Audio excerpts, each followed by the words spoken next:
تو کسی بھی غیر مسلم کی کوئی نیکی اللہ تعالیٰ فرما رہا ہے میں قبول نہیں کروں. وہ فی الآخرۃ من، دنیا میں صلہ دے گا. نمتعہم قلیلا، دنیا میں ہم ان کو صلہ دیں گے. اس لیے کہا وہو فی الآخرۃ من الخاسرین، آخرت میں ہم ان کو ناکام کر دیں گے، وہ خسارے میں. دنیا میں اپنی نیکی کا کچھ صلہ وہ پائیں گے. قل تمتعوا، خود اللہ بھی کہہ رہا ہے نفع اٹھا لو میں دے رہا ہوں.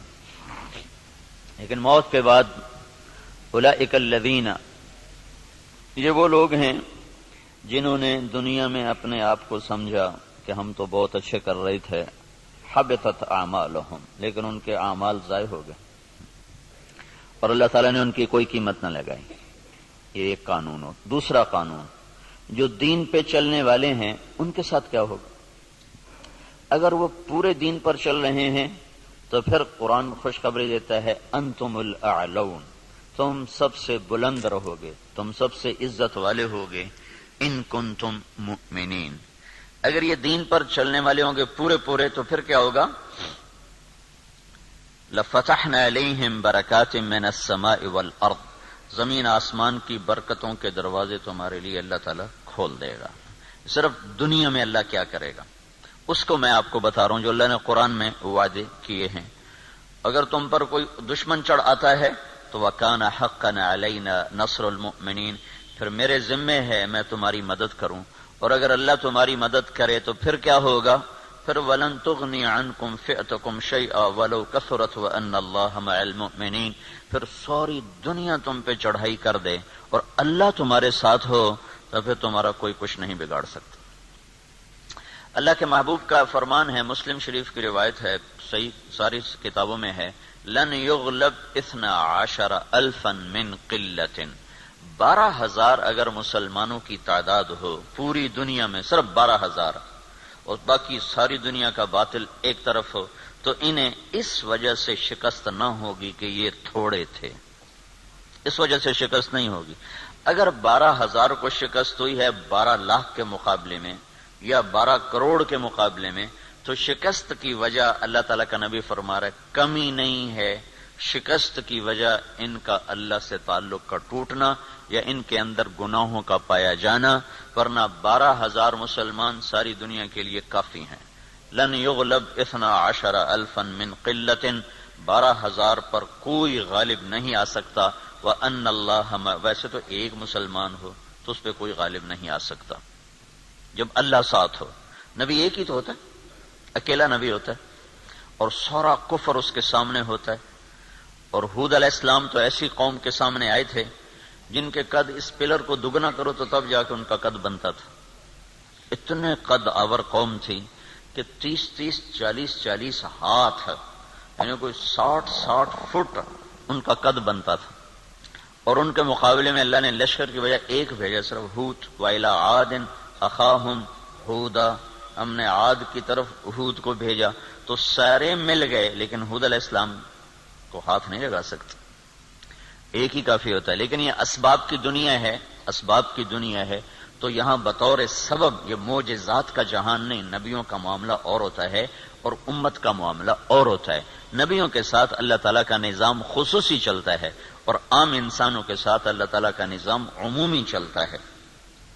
ہمیں مکڑی کے جالے سے اللہ نہیں چھپائے گا. کافر پہنچ گئے اور سامنے کھڑے ہوئے ہیں، اور وہ جب آپ ہجرت کی رات نکلے 27 صفر نبوت کے 14ویں سال، رات کو نکلے اور جا کر غار ثور میں چھپے تو کھوجی پاؤں کو دیکھتے دیکھتے غار پر پہنچ گیا لوگوں کو لے کر کہ یہاں پاؤں کا نشان ہے. لیکن اس کے پہنچنے سے پہلے اللہ نے ایک بیل اٹھائی، اس بیل میں مکڑیوں کو بھیجا، مکڑیوں نے جالا تن دیا اور ایک کبوتری نے انڈے دے دیے. جتنی دیر میں یہ لوگ پہنچے اتنی دیر میں یہ کام ہو چکا تھا. اب آگے کھوجی کہنے لگا پاؤں کا نشان یہاں تک، تو ابی بن خلف کہنے لگا یہ جالا تو محمد کی پیدائش سے بھی پہلے کا ہے، تو ہمیں کہاں لے کر آ گیا. اور دوسرا پھر آپ سامنے ہیں، یہ نہیں کہ کوئی چھپے میں غار ثور کو ٹیڑھا میں سیدھا ایسے چوڑا سا دہانا ہے اور اس کے سامنے بیٹھا ہوا آدمی نظر آتا ہے، یہ اللہ کا خصوصی نظام ہے، یہ عام انسانوں کے ساتھ نہیں چلتا. اس لیے اللہ کے نبی نے سبب کی دنیا کے لیے فرمایا کہ 12,000 اگر مسلمان ہوں تو انہیں کمی کی وجہ سے شکست نہیں ہو سکتی. اسکندریہ بڑا مضبوط شہر تھا مصر کا، اس کو فتح ہونے میں دیر ہو گئی اور مسلمانوں کا لشکر تھا 4,000 کا. تو حضرت عمرو بن عاص رضی اللہ تعالیٰ عنہ نے عمر رضی اللہ تعالیٰ عنہ کو خط لکھا کہ یہاں بہت بڑا لشکر ہے اور میں 4,000 کے ساتھ ان کا مقابلہ نہیں کر سکتا، آپ میری مدد کے لیے فوج روانہ کرو. تو عمر رضی اللہ تعالیٰ عنہ نے 4,000 اور بھیج دیے، 4,000، اور ان 4,000 کے ساتھ 4 آدمی ہیں، ایک زبیر بن عوام اور ایک مقداد بن اسود، یہ مہاجرین میں سے، اور عبادہ بن صامت اور مسلمہ بن مخلد، یہ انصار میں سے، 2 مدینے کے 2 مکہ کے. ان 4 کو ان کے ساتھ، تو یہ 4,000 جمع 4. تو عمر رضی اللہ تعالیٰ عنہ نے عمرو بن عاص رضی اللہ تعالیٰ عنہ کو خط لکھا کہ میں تیرے مدد کے لیے 4,000 آدمی بھیج رہا ہوں، ان کے ساتھ 4 آدمی اور ہیں، ان میں ہر آدمی 1,000 کے برابر ہے، 1,000 کے برابر ہے، لہذا میں 4,000 نہیں، میں 8,000 تیری مدد کے لیے بھیج رہا ہوں، اور تم پہلے سے 4,000 ہو تو تم 12,000 ہو گئے. تو 12,000 کو کمی کی وجہ سے کوئی شکست نہیں دے سکتا. تم جب میرا یہ لشکر پہنچے تو تم سارے مسلمانوں کو آخرت کی ترغیب دو اور اللہ کا نام لے کر قدم بڑھاؤ، اللہ تمہیں فتح عطا فرمائے گا. دنیا یعنی جن کی فراست کا لوہا مانتی ہے کافر بھی، اور وہ اتنے بڑے شہر پہ حملہ ہو رہا ہے، اور وہ کیا تدبیر اختیار کر رہے ہیں کہ 4,000 جمع 4 آدمی بھیج کر مطمئن بیٹھے، حالانکہ وہ 40,000 بھیج سکتے تھے. عمر رضی اللہ عنہ اس وقت اس سطح پر تھے کہ 40,000 بھیج سکتے تھے. 4,000 جمع 4. چند صحابہ ایسے ہیں جن کو 1,000 کے برابر مانا جاتا تھا کہ جہاں وہ ایک کھڑا ہے وہ 1,000 کے برابر ہے. قعقاع بن عمر تمیمی اور مقداد بن اسود اور رافع بن عمیرہ اور طلحہ بن خویلد اور عمرو بن معدی کرب اور براء بن مالک، یہ وہ لوگ ہیں جہاں ایک کھڑا ہوتا تھا تو کہا جاتا تھا 1,000 کھڑا ہوا ہے. تو یہ 4,000 جمع 4 وہاں پہنچے اور 8,000 کے ساتھ، او بھائی رہنے دو، کس نے کہا چھوڑ. تو عمرو بن عاص رضی اللہ تعالی عنہ نے لشکر کی کمان عبادہ بن صامت کے حوالے فرما دیا. عبادہ بن صامت کیسے شاہ سوار تھے؟ وہ جنگل میں نکل کے تہجد پڑھ رہے تھے، جنگل میں، جنگ کے دنوں میں. تو مصریوں کی ایک ٹولی اوپر سے نا راؤنڈ لگاتی ہوئی آ رہی تھی، 20 گھوڑ سوار، 20 آدمی، 20. تو انہوں نے دیکھا کہ ایک عرب سپاہی نماز پڑھ رہا ہے، تو انہیں ایک دم حملہ کیا. ان کی تلوار پاس تھی، انہوں نے پیچھے پلٹ کے دیکھا 20 یہ اکیلے ہیں، اور وہ گھوڑ سوار یہ پیدل. انہوں نے تلوار اٹھائی اور 20 میں سے 16 کو قتل کیا، باقی 4 بھاگ گئے. جب وہ بھاگے تو پھر اللہ اکبر، پھر نماز شروع کر. تو ان کے سر پہ انہوں نے امارت کا امامہ باندھا کہ آج تو بسم اللہ کر. تو عبادہ بن صامت رضی اللہ تعالیٰ عنہ بدری صحابہ میں سے ہیں، بدری صحابہ میں سے. تو یہ جو 4 آدمی بھیجے تھے، چاروں جنگ بدر کے شریک تھے. تو 12,000 نہیں تھے، 8,000 جمع 4 تھے. اور اسکندریہ جو مصر کا سب سے بڑا شہر تھا اور طاقتور اس کی فوج تھی، اللہ نے 8,000 کے ذریعے سے اس زیر کروا دیا کہ 12,000 کو شکست ہو گئی. تو سمجھو کہ کمی کی وجہ سے نہیں، کوئی اور ہے. اب تو 1 ارب مسلمان ہیں، 1 ارب مسلمان ہیں، اور ذلت چھائی ہوئی ہے. اور اس سے عجب بات یہ ہے کہ دنیا کی سب سے طاقتور چیز اس وقت تیل ہے. تیل کے ساتھ پہیہ گھومتا ہے، تیل کے ساتھ جہاز اڑتا ہے، بم گرانے کے لیے اسے تیل چاہیے. ساری دنیا کا 70% تیل اللہ نے مسلمانوں کی زمین کے نیچے رکھا ہوا ہے. دنیا میں جتنا تیل ڈھونڈا جا چکا ہے اس کا 70% اللہ تعالیٰ نے عربوں کو دے دیا ہے، مسلمانوں کو دے دیا ہے. ٹوٹل 30% ساری دنیا میں اور 70% مسلمانوں کی زمین میں. اور پھر ذلت. تو میں یہ بتا رہا تھا کہ اگر ہم پورے مسلمان ہیں تو پھر اللہ کا قانون کیا ہے؟ انتم الاعلون، ان کنتم مؤمنین، تم سے اونچا کوئی جا نہیں سکتا. وَلِلَّهِ الْعِزَّةُ وَلِرَسُولِهِ وَلِلْمُؤْمِنِينَ، عزت صرف تمہیں ملے گی، کافر کو ذلت ملے گی. لَفَتَحْنَا عَلَيْهِمْ بَرَكَاتٍ مِّنَ السَّمَاءِ وَالْأَرْضِ، زمین آسمان کی برکتوں کے میں دروازے کھول دوں گا، اور تمہاری زمین کا ذرہ ذرہ وہ برکت بنے گا، آسمان کا قطرہ قطرہ وہ برکت بنے گا. تم پہ دشمن چڑھے گا تو کان حقا علینا نصر المؤمنین، میرے ذمے ہے میں تمہاری مدد کروں، میں خود آؤں گا. ان تستفتحوا فقد جاءکم الفتح وان تنتهوا فهو خیر لکم وان تعودوا نعود. اللہ اکبر. یہ جنگ بدر کی آیات ہیں. اللہ تعالیٰ کہہ رہا ہے پتہ چل گیا نا تمہیں کہ اللہ کس کے ساتھ ہے، اور تم کہا کرتے تھے حق کو واضح کر. آج حق واضح ہوا کہ تم ذلیل ہوئے اور بے ہتھیار بے سر و سامان وہ کامیاب ہوئے. اب جاؤ اور بس کر دو تو تمہارے لیے اچھی بات ہے. اگر تم لوٹو گے تو میں لوٹوں گا. ان تعودوا نعود، اگر تم آؤ گے تو میں آؤں گا. تو بھلا اللہ کے ساتھ کون لڑے؟ جب ہرمزان تستر ایک جگہ تھی ایران کی کا ایک صوبہ تھا تستر، وہ 1 سال کے بعد فتح ہوا تھا. اس پر اتنی لمبی جنگ چلی کہ 1 سال، ایک قلعہ 1 سال لے گئے تھے. تو اس کے سردار ہرمزان پکڑا گیا، زندہ پکڑا گیا. تو عمر رضی اللہ عنہ نے فرمایا کہ اسے مدینے بھیجو. جب وہ مدینے پہنچا تو عمر رضی اللہ عنہ نے پوچھا بھائی کیا حال ہے؟ کہنے لگا کیا پوچھتے ہو؟ جب ہمارا تمہارا مقابلہ تھا تو ہم تمہیں اپنے جوتے کی نوک پہ نہیں لکھتے تھے. جب تم نے اللہ کو ہمارے سامنے کھڑا کر دیا تو اب اللہ سے کون لڑے؟ یہ ایک مجوسی ایرانی سردار کی بات تھی. جب اللہ کو سامنے کھڑا کر دیا تو اب اللہ سے کون لڑے؟ پھر وہ ایمان لایا، کلمہ پڑھا. حضرت عمر کے بڑے اچھے ساتھیوں میں وہ شمار ہوتے رہے رحمت اللہ علیہ. تو اگر پورا دین ہے تو پھر اللہ یہ قانون بتا رہا ہے. اگر ادھورا دین ہے پھر کیا ہوگا؟ پھر وہی ہوگا جو ہو رہا ہے. لیکن میں قرآن سے بھی بتاؤں گا کہ کیا ہوگا. ہوگا تو وہی جو ہم دیکھ رہے ہیں. لیکن اللہ کا قرآن بھی اس کی طرف نشاندہی کرتا ہے، بتلاتا ہے کہ اگر تم ادھورے چلو گے، پورے نہیں چلو گے. دیکھو نا 33 نمبر لے کر بھی تو آدمی پاس ہوتا ہے، لیکن کوئی اس کو جاب دیتا ہے، کوئی نوکری دیتا ہے. کہا جی کون سے ڈویژن ہے؟ کہا جی 3rd ڈویژن کا. جا جتی چاہتے ہونے نکل جا. 1st ڈویژن والے کو لوگ دیکھتے ہیں کہ ہاں بھائی کتنے نمبر لیے تھے آپ نے، کتنا ایکسپیرینس ہے آپ کا. تو ہم 33 نمبر والے مسلمان ہیں، تو اللہ سے ہم مانگتے ہیں 100 نمبر والا معاملہ. تو اب اللہ تعالیٰ کا قرآن بتاتا ہے، کیا کہتا ہے؟ وَلَنُذِيقَنَّهُمْ مِنَ الْعَذَابِ الْأَدْنَى دُونَ الْعَذَابِ الْأَكْبَرِ لَعَلَّهُمْ يَرْجِعُونَ. جب تم ادھورے چلو گے نا، کبھی نماز پڑھی کبھی چھوڑ دی، کبھی روزہ رکھا کبھی چھوڑ دیا، کبھی حلال کھایا کبھی حرام کھایا، کبھی جھوٹ بولا کبھی سچ بولا، کبھی سود پہ چلے کبھی حلال پہ چلے. جب تم یہ سارا گڑبڑ کر دو گے تو پھر میں کیا کروں گا؟ وَلَنُذِيقَنَّهُمْ مِنَ الْعَذَابِ الْأَدْنَى، میں تمہیں چھوٹے چھوٹے عذاب دوں گا. دون العذاب الاکبر، بڑا عذاب نہیں دوں گا. بڑا عذاب کیا ہے؟ قرآن کی دوسری آیت فَيُعَذِّبُهُ اللَّهُ الْعَذَابَ الْأَكْبَرَ يَصْلَى النَّارَ الْكُبْرَى. جہنم کی آگ، دوزخ کی آگ، یہ بڑا عذاب ہے اور یہ خوفناک عذاب ہے. اس سے توبہ توبہ.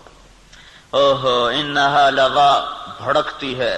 نزاعۃ للشوا، کھال کھینچ دیتی ہے.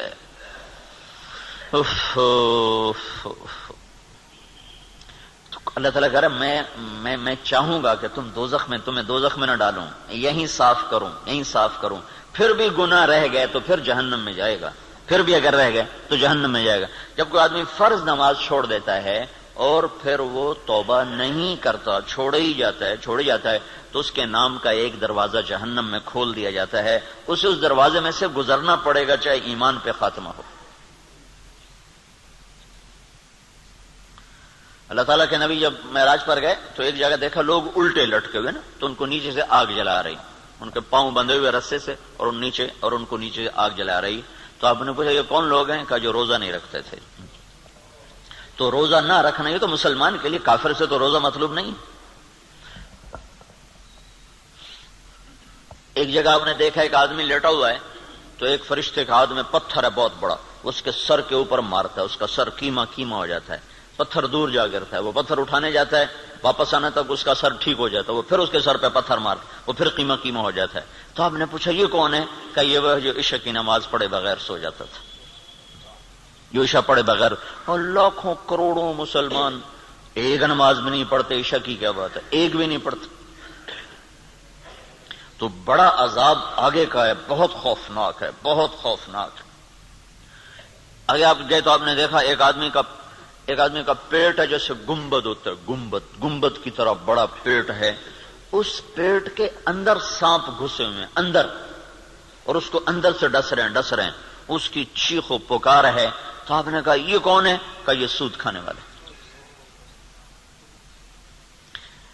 تو بڑا عذاب آگے ہے، زلزلہ، دشمن کی چڑھائی، دشمن کے ہاتھوں قتل، دریاؤں کا سوکھ جانا، بجلی کا ختم ہو جانا، محبتوں کا اٹھ جانا، برکتوں کا اٹھ جانا، آپس کی لڑائیاں، قتل و غارت، بد امنی، مہنگائی، یہ ہے وَلَنُذِيقَنَّهُم مِّنَ الْعَذَابِ الْأَدْنَىٰ، چھوٹے چھوٹے عذاب دوں گا، دون العذاب الاکبر، بڑا نہیں دوں گا، لعلہم یرجعون، شاید تم مسجدیں بھر دو اور تم توبہ کر لو اور تم اللہ کے سامنے جھک جاؤ اور تم اللہ کو منا لو اور اللہ کے نبی کے طریقوں پر آ جاؤ تو ما یفعل اللہ بعذابکم ان شکرتم وآمنتم وکان اللہ شاکرا علیما۔ اللہ تعالیٰ فرماتا ہے تمہیں سزا دے کے مجھے کیا خوشی ہوتی، تمہیں سزا دے کے مجھے کیا خوشی ہوتی، تم انسان بنو اور جو کہتا ہوں کرو، جس سے روکتا ہوں چھوڑو، تو میں تمہیں عذاب دے کے مجھے کوئی خوشی نہیں ہے، لیکن تم میرے مان کے چلو، میرے بن کے۔ آپ 5000 تنخواہ دے کر اگلے کی کھال اتار دیتے، ذرا سا گڑبڑ کر دے تو اس کی ماں بیٹی نہیں چھوڑتے، اور اللہ تعالیٰ سر سے لے کر پاؤں تک وجود دیتا ہے، ایک سیل ساری دنیا مل کے نہیں بنا سکتی، ایک سیل میں جو جہان کام کر رہا ہے ساری دنیا عاجز ہے اس ایک سیل کا، صرف ایک سیل کا جہان سمجھنے سے دنیا کا انسان عاجز ہے، اور کئی خرب سیلز جمع ہوتے ہیں تب اللہ ایک انسان بناتا ہے، ہر سیل میں ایک کائنات ہے جس کا نظام اللہ تعالیٰ چلاتا ہے، تو اس کے بعد اس کا اتنا حق نہیں ہے کہ میری مان کے چل، میری مان، اطیع اللہ و اطیع الرسول، اللہ کی مانو اور اللہ کے رسول کی مانو، اپنی مرضی پہ نہ چل۔ اور پھر اس میں اللہ تعالیٰ ایک ہمارے ساتھ سودا کرتا ہے کہ عبدی انت ترید وانا ارید ولا يكون الا ما ارید فان سلمت لي فيما ارید كفيتك فيما تريد وان لم تسلم لي فيما ارید اتعبتك فيما تريد ولا يكون الا ما ارید۔ اے میرے بندے، ایک تیرا ارادہ ہے، ایک تیرے رب کا ارادہ ہے، جو تو چاہتا ہے وہ اللہ کے ارادے کے بغیر نہیں ہو سکتا، جو اللہ چاہتا ہے وہ تمہارے بغیر کر دیتا ہے۔ تو ایک کام کرو، یہ اس چند روزہ زندگی میں جو میں کہوں کرتے جاؤ کرتے جاؤ کرتے جاؤ کرتے جاؤ، یہ نہ دیکھو کہ نفع کیا ہے نقصان کیا ہے، یہ دیکھو کہ اللہ کیا چاہتا ہے اور اللہ کا رسول کیا کہتا ہے، بس تم یہ کرتے جاؤ تو کیا ہوگا، کفیتک فیما ترید، جو تم چاہو گے میں کر دوں گا۔ وَإِن لَّمْ تُسَلِّمْ لِي فِيمَا أُرِيدُ، اگر تم نے یہ نہ کیا تو أَتْعَبْتُكَ فِيمَا تُرِيدُ وَلَا يَكُونُ إِلَّا مَا أُرِيدُ، تو پھر میں تمہیں تیری چاہتوں میں تھکا دوں گا، تو جو خوار کر دوں گا اور ہوگا وہ جو تیرا رب چاہتا ہے۔ تو ادھورے دین پر کیا ہوتا ہے، ادھورے دین پر ہاں اللہ تعالیٰ یوں کہتا ہے ضرب اللہ مثلا قریة كانت آمنة مطمئنة يأتيها رزقها رغدا من كل مكان فكفرت بأنعم الله فأذاقها الله لباس الجوع والخوف بما كانوا يصنعون۔ جب تم دین پر چلتے ہو تو اللہ کہتا ہے میں خوف دور کر دیتا ہوں، ولا يبدلنهم من بعد خوفهم امنا، میں خوف دور کرتا ہوں، امن قائم کرتا ہوں، بے برکتی دور کرتا ہوں، برکتیں لے کر آتا ہوں۔ اور جب تم بگڑتے ہو تو پھر میں کیا کرتا ہوں کہ میں ساری برکتیں واپس لیتا ہوں، پھر اور کیا کرتا ہوں، پھر میں خوف طاری کرتا ہوں اور بھوک طاری کرتا ہوں۔ فَأَذَاقَهَا اللَّهُ لِبَاسَ الْخَوْفِ وَالْجُوعِ، جب تم میری مانتے ہو تو زمین آسمان تمہاری نوکری کرتے ہیں، اور جب تم پھر ٹکراتے ہو تو پھر کیا ہوتا ہے کہ میں برکتیں واپس لیتا ہوں اور بھوک اور خوف کا لباس پہنا دیتا ہوں۔ دیکھو یہاں لباس کا ہے، لباس ہے، لباس سارے جسم پر ہوتا ہے، خوف دل کی کیفیت کا نام ہے اور بھوک پیٹ کی کیفیت کا نام ہے۔ صرف پیٹ میں بھوک ہوتی ہے اور سارا بدن بے قرار ہوتا ہے، صرف دل میں خوف ہوتا ہے اور سارا بدن بے قرار ہوتا ہے، اور اگر جسم کے ایک ایک رونگٹے میں بھوک پڑ جائے اور ایک ایک رونگٹے میں بھوک ڈال دی جائے اور ایک ایک رونگٹے میں اللہ تعالیٰ خوف ڈال دے تو پھر اس آدمی کا کیا حال ہوگا، یا اس معاشرے کا کیا حال ہوگا جس کے روئیں روئیں میں خوف اور بھوک کو ڈال دیا جائے۔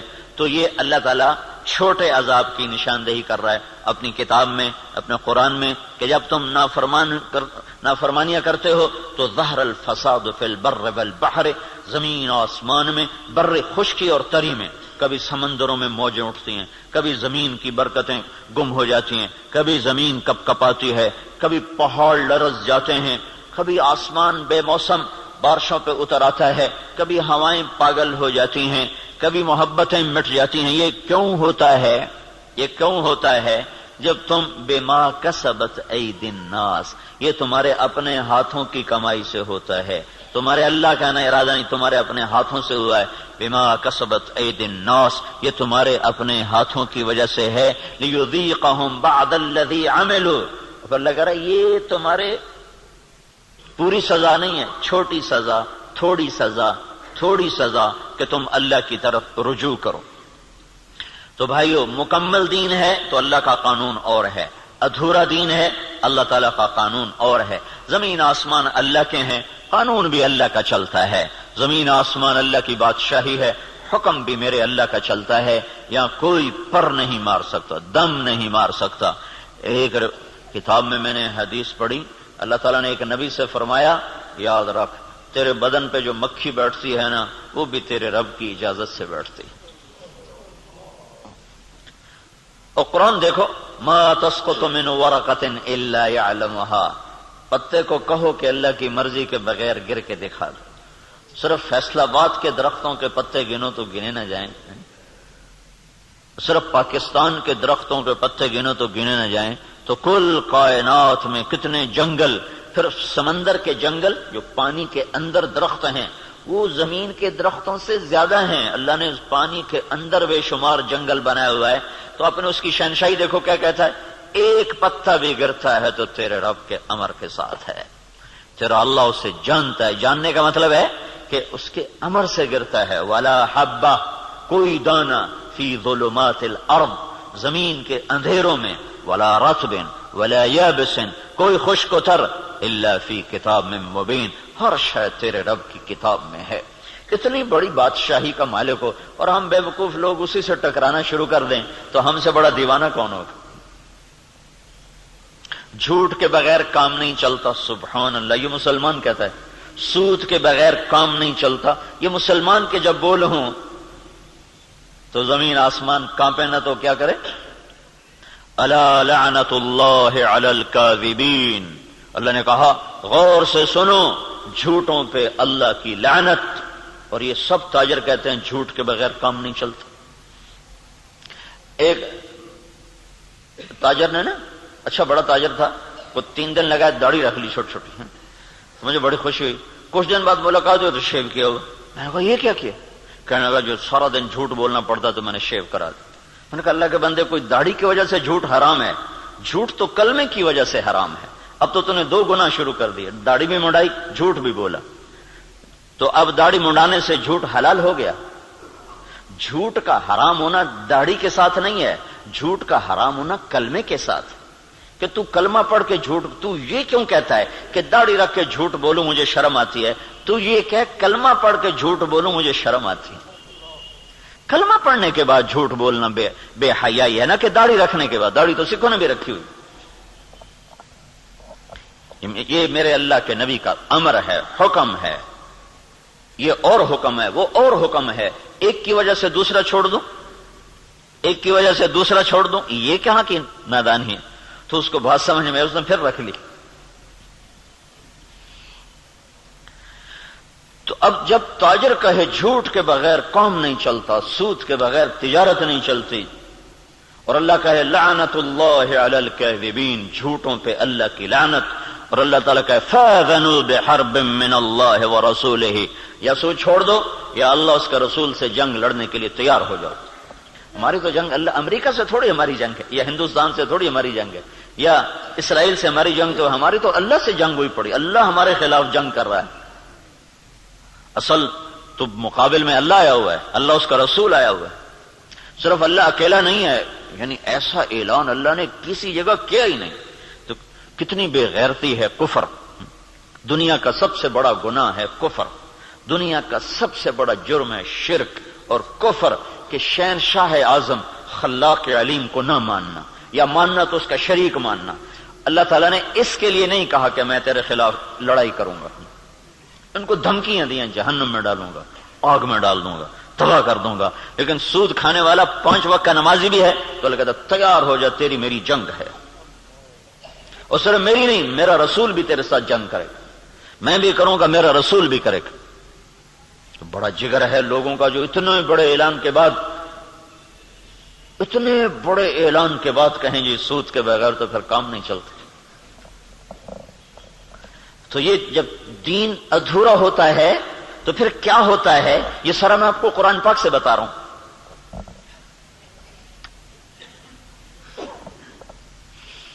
ہائے ہائے میرے بھائیو، اگر اللہ کے رسول کی ہمیں پشت پناہی نہ ہوتی تو اللہ کی قسم ہم بندر خنزیر بن چکے ہوتے.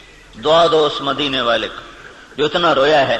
کوئی نبی اتنا نہیں رویا کہ اللہ کو جبریل بھیجنا پڑے کہ بس کر اتنا نہ رو. کوئی نبی اتنا نہیں رویا ہے. تو تمہارا نبی اتنا رویا ہے کہ ایک دفعہ نہیں سینکڑوں دفعہ جبریل آیا ہے، یا رسول اللہ کہہ رہا ہے اتنا نہ رو.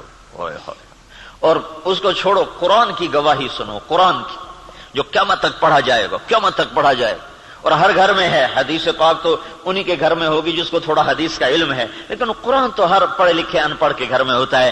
تو میرا اللہ قرآن میں اپنے نبی سے کہتا ہے فَلَا تَذْهَبْ نَفْسُكَ عَلَيْهِمْ حَسَرَاتٍ. میرا نبی یہ انسانوں کے لیے اتنا نہ رو کہ روتے روتے تو خود ختم ہو جائے.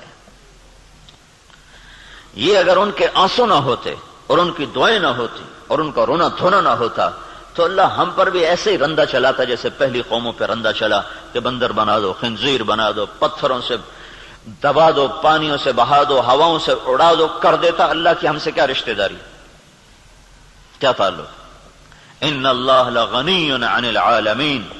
اللہ میں سب سے بے نیاز، سب سے غنی. سب سے پہلا رسول نوح علیہ الصلوۃ والسلام، اور 5 بڑے رسولوں میں ایک نوح علیہ السلام، ابراہیم علیہ السلام، موسیٰ علیہ السلام، عیسیٰ علیہ السلام، محمد صلی اللہ علیہ وسلم.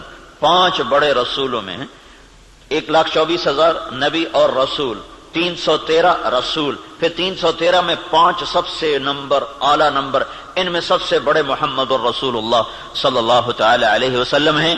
تو اللہ تعالیٰ نوح علیہ السلام سے اللہ نے کہہ دیا انی اعظک ان تکون من الجاہلین. اللہ اکبر، اللہ اکبر. نوح دوبارہ سفارش کی تو نبوت جا سکتی ہے. اللہ اکبر. حالانکہ اللہ نے لینی نہیں تھی، لیکن اللہ نے اپنی بے نیازی دکھائی ہے کہ میں نے تمہیں کہا تھا کافر کے لیے دعا نہ کرنا، کافر کے لیے دعا نہ کرنا. اور یہ کافر ہے. انہ لیس من اہلک انہ عمل غیر صالح فلا تسألنی ما لیس لک به علم انی اعظک ان تکون من الجاہلین. اس لیے تو نوح علیہ السلام قیامت کے دن کہیں گے میں نہیں آج سفارش کر سکتا، میں نے اپنے بچے کے لیے دعا مانگی تھی. اور نوح علیہ السلام کو پتہ نہیں تھا کہ یہ کافر ہے. اگر پتہ ہوتا تو کبھی نہ مانگتے. اس لیے انہوں نے کہا لا تکن من الکافرین.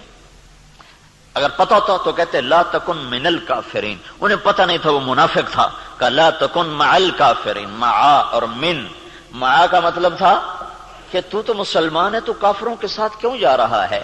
ان کو معلوم نہیں تو اس نے اپنا کفر چھپائے رکھا. اگر معلوم ہوتا تو پھر کہتے لا تکن من الکافرین، کافروں میں سے مت ہو. کہا نوح دوبارہ بات نہیں کرنی ہے، دوبارہ نہیں بات کرنی ہے. تو اللہ تو اتنا بے نیاز ہے، تو ہماری کیا حیثیت. یہ تو اس سے محمد مصطفیٰ سے اللہ نے پیار ہی ایسا کیا ہے کہ اس کے طفیل ہم بھی نبھ گئے، اور ہماری بھی لاٹری نکل آئی کہ اللہ نے ہمیں حضرت محمد صلی اللہ تعالی علیہ وسلم کا امتی بنا دیا، اور ان کی دعائیں بیچ میں حائل ہو گئیں. یا رب امتی امتی، یا رب امتی امتی، کہ آخر ایک رات آپ رو رہے ہیں اور کہہ رہے ہیں یا اللہ، ابراہیم علیہ السلام نے کہا تھا فَإِنَّهُ مِنِّي وَمَنْ عَصَانِي فَإِنَّكَ غَفُورٌ رَحِيمٌ. یا اللہ جو میرے یہ آپ نے بات دہرائی قرآن کی آیت. پھر کہا یا اللہ عیسیٰ علیہ السلام نے تجھ سے کہا تھا ان تعذبہم فإنہم عبادک وإن تغفر لہم فإنک انت العزیز الحکیم. اے میرے رب تو انہیں معاف کر دے تو مہربان ہے، تو انہیں پکڑ لے تو رب ہے، عذاب دینا تجھے حق ہے، معاف کرنا بھی تیری رحمت ہے، تیری مرضی ہے. دونوں نبیوں نے کہا تیری مرضی. یا اللہ نہ میں ابراہیم کی کہتا ہوں نہ میں عیسیٰ کی کہتا ہوں، میں تو اپنی کہتا ہوں یا رب امتی امتی یا رب امتی امتی یا رب امتی. تیار کردہ مواعظ اسلامیہ کیسٹ سینٹر بیرون تبلیغی مرکز ابدالی روڈ ملتان 24 گھنٹے رابطے کے لیے 0301 74 60 371 پر رابطہ کریں. ابراہیم کی کہتا ہوں نہ میں عیسیٰ کی کہتا ہوں، میں تو اپنی کہتا ہوں یا رب امتی امتی یا رب امتی امتی یا رب امتی امتی. یا اللہ میری امت کو معاف کر دے، یا اللہ میری امت کو معاف کر دے، یا اللہ نہیں کرنا پھر بھی کر دے. اور اتنا روئے کہ پھر جبریل کو آنا پڑا. یا رسول اللہ تعالیٰ پوچھ رہے ہیں آپ کیوں رو رہے ہیں؟ کہا جبریل مجھے میری امت رلا رہی. تو پھر اللہ تعالیٰ نے پیغام بھیجا سنردیک فی امتک، میں تجھے تیری امت کے بارے میں خوش کر دوں گا. یہ دعائیں بیچ میں حائل ہیں، ورنہ اللہ کو کیا پرواہ ہے. ما خلقکم ولا بعثکم الا کنفس واحدہ، تم سب کو مار دوں ایسا جیسے میں نے ایک کو مارا، تم سب کو اٹھا دوں ایسا جیسے میں نے ایک کو اٹھایا. کیا حیثیت ہے پتنگے پروانے میں اور ہم میں؟ کیا فرق ہے اس شہنشاہ عظیم کے دربار میں؟ سارا آسمان سجدوں سے بھرا پڑا ہے، کیا پرواہ ہے. اور اس سے وہ بڑا نہیں ہوا، عرش بنانے سے بڑا نہیں، وہ پہلے ہی بڑا ہے. فرشتوں کے اور میرے سجدوں سے مسجود نہیں ہے، وہ پہلے ہی مسجود ہے. میرے اور فرشتوں کی بندگی سے معبود نہیں ہے، وہ بغیر کسی عابد کے معبود ہے، بغیر کسی ساجد کے مسجود ہے، بغیر کسی مخلوق کے خالق ہے، بغیر کسی مجبور کے جابر ہے، بغیر کسی مقہور کے قاہر ہے، بغیر کسی مملوک کے مالک ہے، بغیر کسی منصور کے ناصر ہے، بغیر کسی مرحوم کے راحم ہے. کون اس کو ثنا کو پہنچے، کون اس کی تعریف کو پہنچے؟ جب خود اس نے کہانی مکا دی کہ سمندر سیاہی بناؤ اور درختوں کو قلم بناؤ، اور پھر سارے درختوں کے قلم پکڑ کے سمندروں کے کنارے بیٹھو، اور ساری دنیا کے انسان جنات ملائکہ فرشتے مقربین زمین پر اتارو، سارے نبی رسول پیغمبر ساتھ بٹھاؤ اور میری تعریف لکھو. سمندر کی وسعت کو سوچو. تم سفر نہ کرو، تم سوچ نہیں سکتے. میرا ایک سفر ہوا ہے، تبلیغ کا ایک سفر ہوا میرا سمندر کا. میں نے سمندر کی ہیبت کو دیکھا ہے اور اس کے جلال کو دیکھا ہے، اور میرا اللہ کہہ رہا ہے اس سارے کو سیاہی بناؤ اور پھر سارے جنگل قلم بناؤ، پھر بیٹھو میری تعریف لکھو. ایک دن آئے گا لنفد البحر، سمندر خشک ہوں گے قبل ان تنفد کلمات ربی، تیرے رب کی تعریف ختم نہیں ہو سکتی ہے. ولو جئنا بمثلہ مددا، چاہے اتنے سمندر اور ڈال دوں پھر بھی نہیں ختم ہو سکتی. کہاں لا محدود، کہاں محدود، کہاں بے مثال، کہاں لا مکان، کہاں لا زمان. کون اس کی نہ آنکھ دیکھے، نہ تخیل پہنچے، نہ تصور میں سمائے، کون اس کی تعریف کر سکتا ہے؟ یہ زمین آسمان اللہ کا ہے، یہاں شہنشاہی اللہ کی ہے. اگر ہم اس کے حکموں سے ٹکرائیں گے وہ ہمیں ٹھوکروں میں ڈالے گا. اگر محمد مصطفیٰ صلی اللہ علیہ وسلم بیچ میں نہ ہوتے تو ہم پر بھی وہی ہوتا جو پہلوں کے ساتھ ہوا. ان کے آنسو، ان کا رونا، ان کی دعائیں ہیں جنہوں نے اللہ کے نظام کو تبدیل کروا دیا. سنردیک فی امتک. کسی نبی کو اللہ نے یہ نہیں کہا کہ میں تیری امت کے بارے میں تجھے خوش کروں گا. یہ واحد محمد صلی اللہ علیہ وسلم ہے جن کے بارے میں اللہ نے کہا میں تجھے تیری امت کے بارے میں خوش کر دوں گا. تو بھائیو یہ ادھورے دین سے نکلنا پڑے گا، یہ ادھورے دین کو چھوڑنا پڑے گا، پورے دین پہ آنا ہوگا اور پورا دین زندگی میں زندہ ہو. تبلیغ اس بات کی محنت ہے کہ ہر فرد میں پورا دین زندہ ہو جائے. ہر مسلمان مرد عورت سر سے لے کر پاؤں تک اور چپڑاسی سے لے کر بادشاہ تک ہر فرد اور ہر طبقہ 100% اللہ اس کے رسول کی شریعت کا پابند بن کے چلنے والا بنے. یہ حکومت کا کام نہیں کہ شریعت نافذ کر دے. حکومت زیادہ سے زیادہ حدود نافذ کر دے گی، ہاں بھائی چور کا ہاتھ کاٹو، زانی کو اس کا سنسار کرو، نماز پہ دکانیں بند کروا دو، اتنا ہی کر سکتی، اس سے زیادہ کیا کرے گی؟ سعودی حکومت نے کیا ہے نا، وہ دکانوں کے شٹر گرا کے اندر بیٹھے ہوتے. ابھی کل ایک حاجی مجھے بتا رہا تھا کہ حرم کے سامنے، حرم شریف بیت اللہ کا، میں وہاں پیچھے مجھے جگہ ملی رش کی وجہ سے، تو جب وہ اذان تکبیر شروع ہوئی تو دکانداروں نے شٹر گرا کے اندر بیٹھے، باہر نماز ہو رہے وہ اندر بیٹھے. تو حکومت اتنا ہی کر سکتی، اس سے آگے نہیں کر سکتی. دین دل کی حکومت سے چلتا ہے، اندر. جب دل اللہ کی طرف پھرتا ہے پھر رات کے اندھیروں میں کون اٹھاتا؟ خود لوگ اٹھے ہوتے. راتوں کو سجدے کون کرواتا ہے؟ راتوں کو کون رولاتا ہے؟ وہ اندر کا دل ہوتا ہے جو اسے بستر سے اٹھا دیتا ہے، بیوی کے پہلو سے جدا کر دیتا ہے اور اللہ کے دربار میں جھکا دیتا ہے، اور کروڑوں کے نفعوں کو لات مار دیتا ہے کہ جھوٹ نہیں بولوں گا، سچ پہ چلوں گا. کروڑوں کے سودے توڑ دیتا ہے کہ سود پہ نہیں ہوگا، اللہ کے امر پہ ہوگا. یہ اندر کی دنیا، اندر کا دل ہے جو یہ حکومت قائم کرتا ہے، باہر سے نہیں ہو سکتا. تو تبلیغ یہ محنت ہے کہ ہر مسلمان پورے دین پر چلنے والا بنے. پورے دین کے بغیر نجات نہیں، پورے دین کے بغیر ہم سیدھے جنت میں نہیں جا سکتے. سیدھے جنت میں جانے کے لیے 4 کام کرنے ضروری ہیں. 4 کام کے بغیر سیدھی جنت نہیں ملے گی. والعصر ان الانسان لفی خسر، مجھے قسم ہے زمانے کی، ساری دنیا کے انسان ناکام ہو گئے. یہاں جو نا اللہ تعالیٰ نے کائنات کو ایک سمندر سے تشبیہ دی ہے، اور انسانیت کو ایک سفینے اور کشتی کے سوار لوگوں سے تشبیہ دی ہے، اور ان کو یوں سفینے کو ڈوبتے دکھایا ہے کہ کشتی ڈوب گئی، اندر چلی گئی، کوئی نہیں بچا. والعصر، یہ آیت مجھے جبوتی میں سمجھ آئی جب کشتی ڈوبی. کتنے سال ہو گئے پڑے ہوئے، 1980 میں دورہ کیا. 3 سال پہلے جبوتی گیا تھا اجتماع، تو ایک کشتی ہمارے ساتھیوں کا، بڑا کشتی نہیں پورا جہاز تھا، وہ ڈوب گیا. تو اس میں کوئی 125 شہید ہوئے. تو مجھے اس دن یہ آیت پوری طرح سمجھ آئی. والعصر ان الانسان لفی خسر، اللہ قسم ہے زمانے کی، اللہ کہتا ہے ساری کشتی ڈوب گئی، انسانیت کی کشتی ڈوب گئی. میں جب ہم پہنچے نا اجتماع کی جگہ، تو پیچھے سے فون آیا. تو شیخ سالم امیر تھے، انہوں نے کہا کہ ہماری آنکھوں کے سامنے وہ کشتی تھی، ہم آگے تھے وہ پیچھے تھے.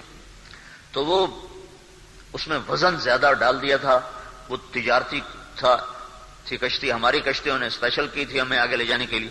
تو میرے ذہن میں سارا اس کا خاکہ تھا. ہمارے ساتھ ہم یوں نکلے، وہ پیچھے کھڑے ہیں، ہم سے آدھا گھنٹہ بعد وہ روانہ ہوئے، اور 1 کلومیٹر بعد جا کر وہ ڈوب جاتے ہیں. تو شیخ سالم نے کہا کشتی غرقت السفینۃ، کشتی ڈوب گئی. تو بن سوچے میں نے کہا کوئی بچا؟ میں کوئی بچا؟ ابھی پتہ کوئی نہیں، ابھی پتہ کوئی نہیں. تو اس دن مجھے یہ آیت سمجھ میں آئی. والعصر، قسم ہے زمانے کی، ان الانسان لفی خسر، ناکامی کو سمندر دکھایا ہے اور انسانیت کو کشتی دکھایا ہے، اور انسانیت کی کشتی کو ناکامی کے سمندر میں ڈوبتے دکھایا ہے کہ سارا فیصلہ آباد اور سارا ہند سندھ ناکامی کے سمندر میں غرق ہو گیا. اس خبر کے ساتھ فوراً بن سوچے اضطراری طور پر انسان خود سوال کرتا کوئی بچا؟ جیسا میں نے کہا تھا کوئی بچا، کوئی بچا بھی صحیح. تو اللہ تعالیٰ نے کہا ہاں بچ گئے، کچھ بچ گئے. جو 4 کام کرنے والے تھے وہ بچ گئے، باقی سارے چلے گئے. 4 کام والے بچے ہیں، باقی سب گئے. کون؟ الا الذین آمنوا، جو ایمان لائے، وعملوا الصالحات، جنہوں نے زندگی کو اللہ کے رسول کی زندگی کے مطابق ڈھال دیا. وتواصوا بالحق، پھر جنہوں نے دعوت کا کام کیا، حق کی دعوت دی، اور صرف دعوت نہیں دی. وتواصوا بالصبر، بلکہ صبر کے ساتھ جمے رہے.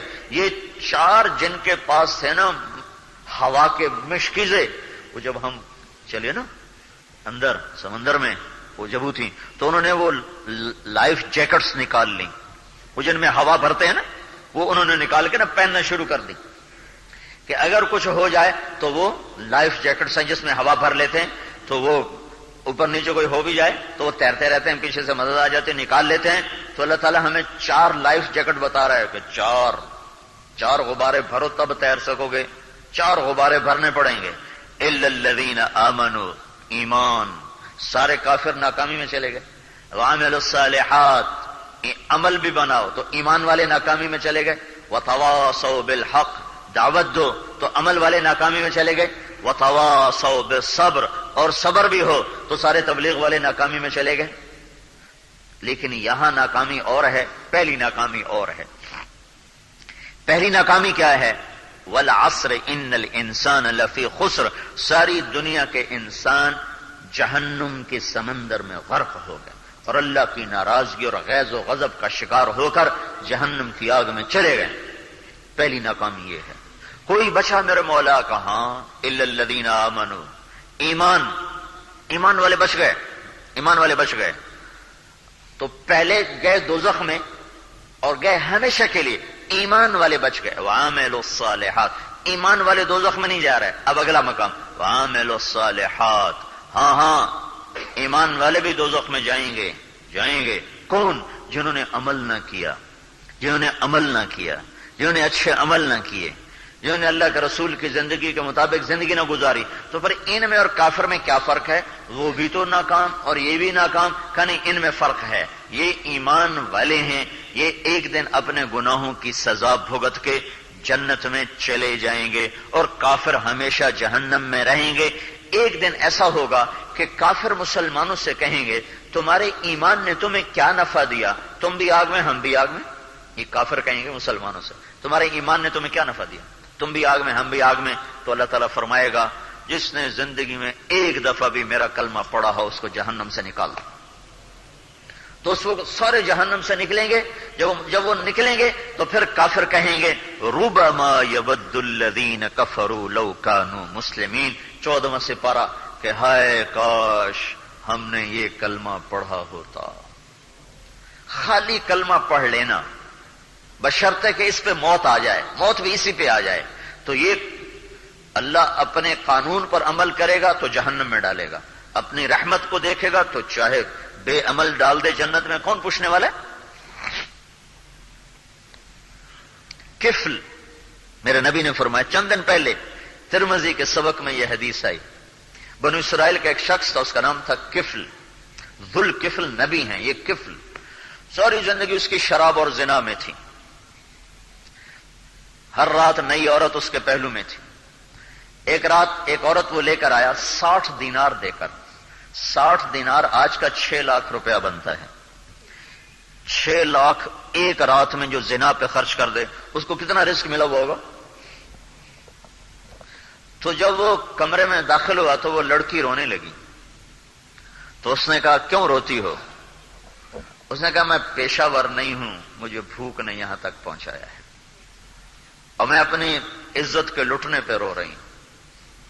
تو ایک دم اس کے چہرے کا رنگ بدل گیا اور اس نے کہا جا، اللہ تجھے تیری عزت مبارک کرے اور تو میرے لیے دعا کر، میں توبہ کرتا ہوں، آج کے بعد میں کسی گناہ کے قریب نہیں جاؤں گا. وہ لڑکی گھر میں نہیں پہنچی تھی کہ پیچھے یہ مر گیا، موت سر پہ کڑی تھی، مر گیا. تو چونکہ اس کی نافرمانی جگ جہان میں مشہور تھی تو کہیں یہ کوئی شاید اس کا جنازہ نہ پڑے. تو اللہ نے اس کے دروازے کے اوپر جب صبح لوگ اٹھے، کسی کو نہیں خبر کہ کفل مر گیا. صبح جب لوگ اٹھے تو اس کے دروازے کے اوپر لکھا ہوا تھا ان اللہ قد غفر للکفل، اللہ نے کفل کی بخشش کر دی. ہاں شہنشاہ ہے، تھانے دار نہیں ہے، کریم ہے، رحیم. لیکن اس کی رحمت کا مطلب غلط نہیں ہے. ہم پل پل اس کی مان کے چلیں گے، پھر اس کی رحمت کی آس رکھیں گے. تو اللہ تعالیٰ نے اس کے دروازے پہ لکھوا دیا کہ اللہ نے کفل کو معاف کر دیا. تو یہ اس کی رحمت ہے. میں قانون بتا رہا ہوں، اگر کافر ہے کبھی آگ سے نہ نکلے گا، کبھی نہیں. ایمان والا ہے ایک دن آئے گا کہ یہ جہنم سے نکلے گا، ایک دن آئے گا. اب کتنے سال یہ اللہ جانتا ہے، کتنے ہزار سال یہ اللہ جانتا ہے، یہ اللہ کا علم ہے، اسی کے پاس ہے. تو عامل الصالحات کی شرط لگانے سے ایمان والے ناکام ہو گئے. لیکن اس ناکامی کی تفصیل یہ ہے کہ یہ جائیں گے جہنم میں، یہ ناکامی ہے. ان کی ناکامی کیا ہے؟ یہ سیدھے جنت میں نہیں گئے، یہ جہنم براستہ جہنم جنت میں گئے ہیں. وعملوا الصالحات، عمل الصالحات کی شرط لگنے سے ایمان کی ناکامی بتائی۔ تیسری شرط وتواصوا بالحق، عمل تو کرتے رہے، دعوت کا کام نہیں کیا۔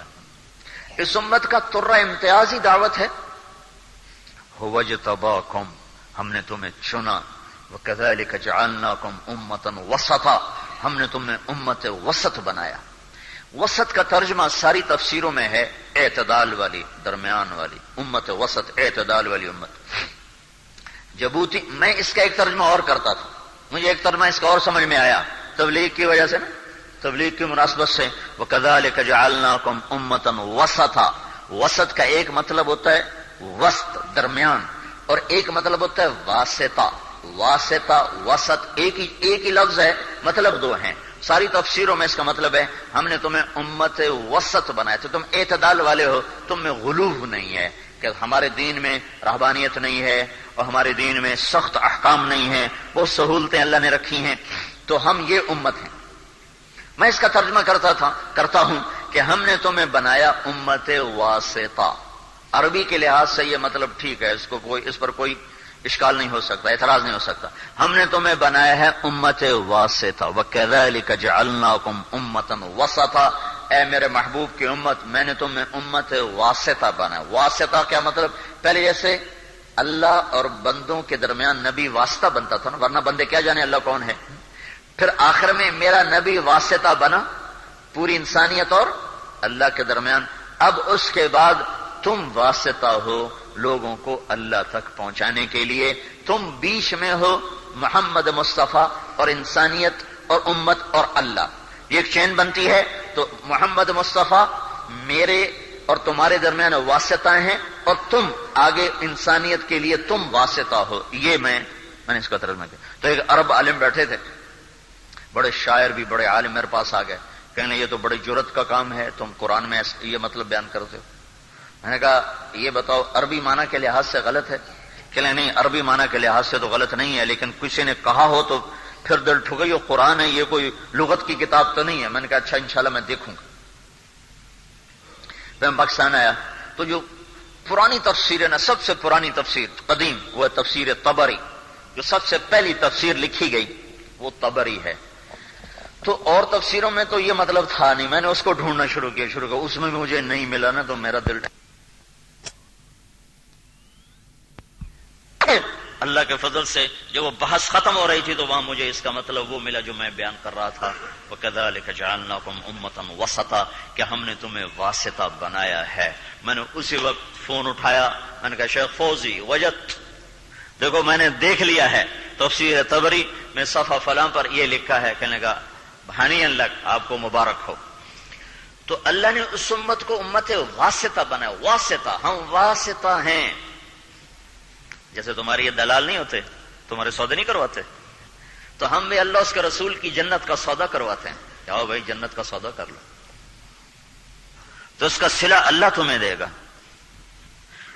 دلالوں کی دکان تو کوئی نہیں ہوتی، خود ادھر سے ادھر سے یہی کام کرتے ہیں نا، کوئی ان کی دکان نہیں، کوئی ان کا دفتر نہیں ہے۔ تو ہم بھی اسی طرح چلتے پھرنے والی امت ہیں کہ ہم لوگوں سے کہتے ہیں کہ بھائی سودا بڑا زبردست ہے، الا ان سلعۃ اللہ الغالیہ، اس سے قیمتی سودا ہو تو ہمیں دکھا دو، کوئی کائنات میں اس سے اعلیٰ سودا کوئی بیچنے والا ہو تو ہمیں دکھاؤ۔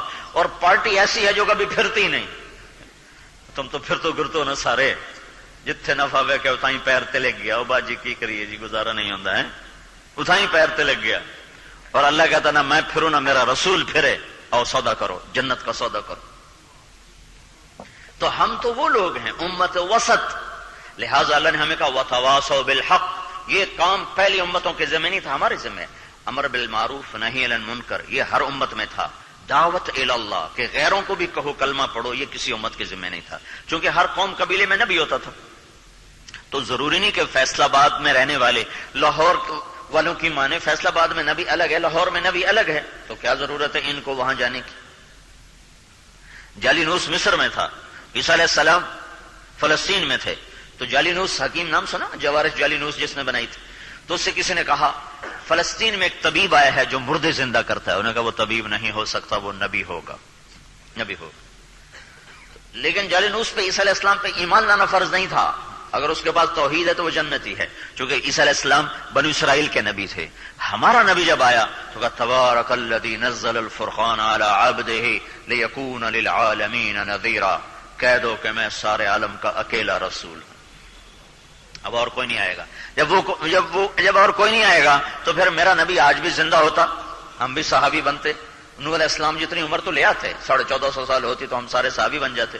تو اللہ تعالیٰ نے صرف 63 سال 4 دن میں واپس، اور یہ 63 سال 4 دن یہ چاند کے لحاظ سے، انگریزی لحاظ سے آپ کی عمر 61 سال 50 دن بنتی ہے. 61 سال 1 مہینہ 20 دن ٹوٹل. اتنی تھوڑی عمر، اتنا بڑا زمانہ، اتنی بڑی انسانیت. تو کذالک جعلناکم امۃ وسطا، تم ہو اب، تم صرف اپنی بندگی کرنے نہیں آئے ہو، تمہیں پیغام حق کو لے کر اوروں کے پاس بھی جانا ہے. اگر تم یہ کام نہیں کرو گے تو تم بھی ناکام ہو. وتواصوا بالحق، عامل الصالحات والے ناکام. اب یہ ناکامی کیا ہے؟ یہ ناکامی جہنم نہیں، یہ ناکامی ہے جنت کے درجات کی کمی. کہ تم وہ جنت نہیں لے سکتے جو یہ پائیں گے. جو دعوت اللہ والے، جو تبلیغ کا کام کرنے والے، جو اپنے جان مال کو لے کر لوگوں کے دروازوں پہ دستک دینے والے جس جنت کو پائیں گے تم وہ جنت نہیں پا سکتے. تو یہ ناکامی اب درجات کی کمی کی ناکامی ہے. جیسے کسی کو ڈویژن لوز کر جائے تو کتنا اسے افسوس، ہائے ہائے 1 نمبر سے رہ گیا، میری ڈویژن لوز ہو گئی. اور پھر چوتھی شرط آ گئی وتواصوا بالصبر، تو تبلیغ والے بھی ناکامی میں چلے گئے. وتواصوا بالصبر، تبلیغ والے بھی ناکام. اب یہ ناکامی کیا ہے؟ ہر جگہ ناکامی کا مفہوم الگ الگ ہے. والعصر ان الانسان لفی خسر، یہاں ناکامی ہے ہمیشہ کی دوزخ. الا الذین آمنوا وعملوا الصالحات، یہاں ناکامی ہے سیدھے جنت میں نہیں، بواسطہ جہنم جنت. وتواصوا بالحق، یہاں ناکامی ہے درجات کی کمی، درجات کی. جنت میں تو جائیں گے، درجے کم ہوں گے. وتواصوا بالصبر، یہاں ناکامی کا مفہوم کیا ہے؟ یہاں ناکامی کا مفہوم ہے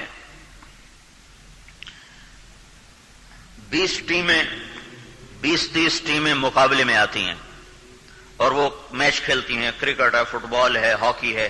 پھر کھیلتے آخر میں 2 ٹیمیں بچ جاتی ہیں.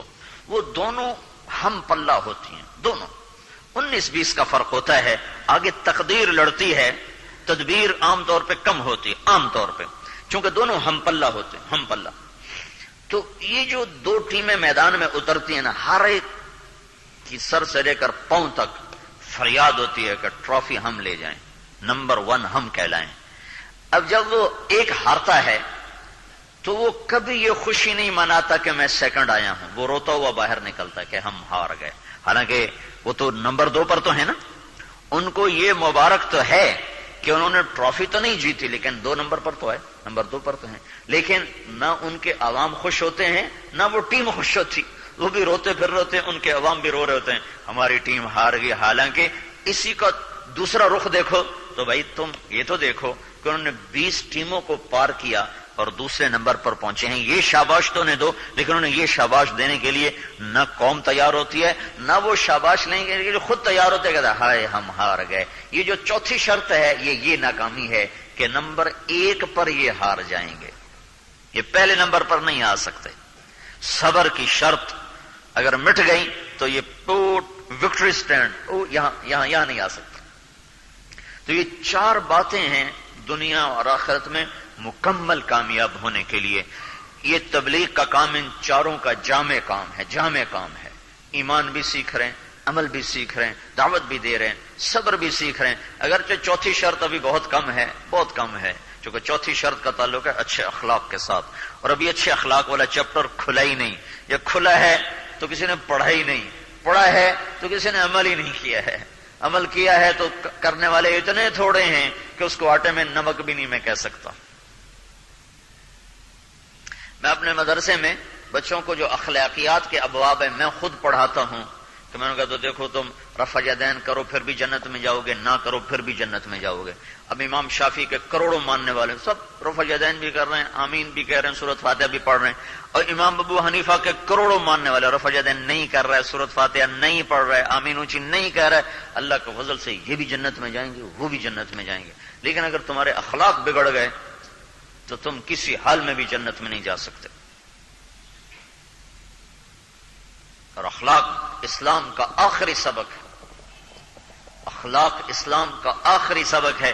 میرے نبی نے کہا میرے نبی سے ایک شخص نے پوچھا یا رسول اللہ اريد ان يكمل ایمانی، میں چاہتا ہوں میرا ایمان مکمل ہو جائے، تو آپ نے کہا حسن خلقک یکمل ایمانک، تو اپنے اخلاق اچھے کر تیرا ایمان مکمل ہو جائے گا۔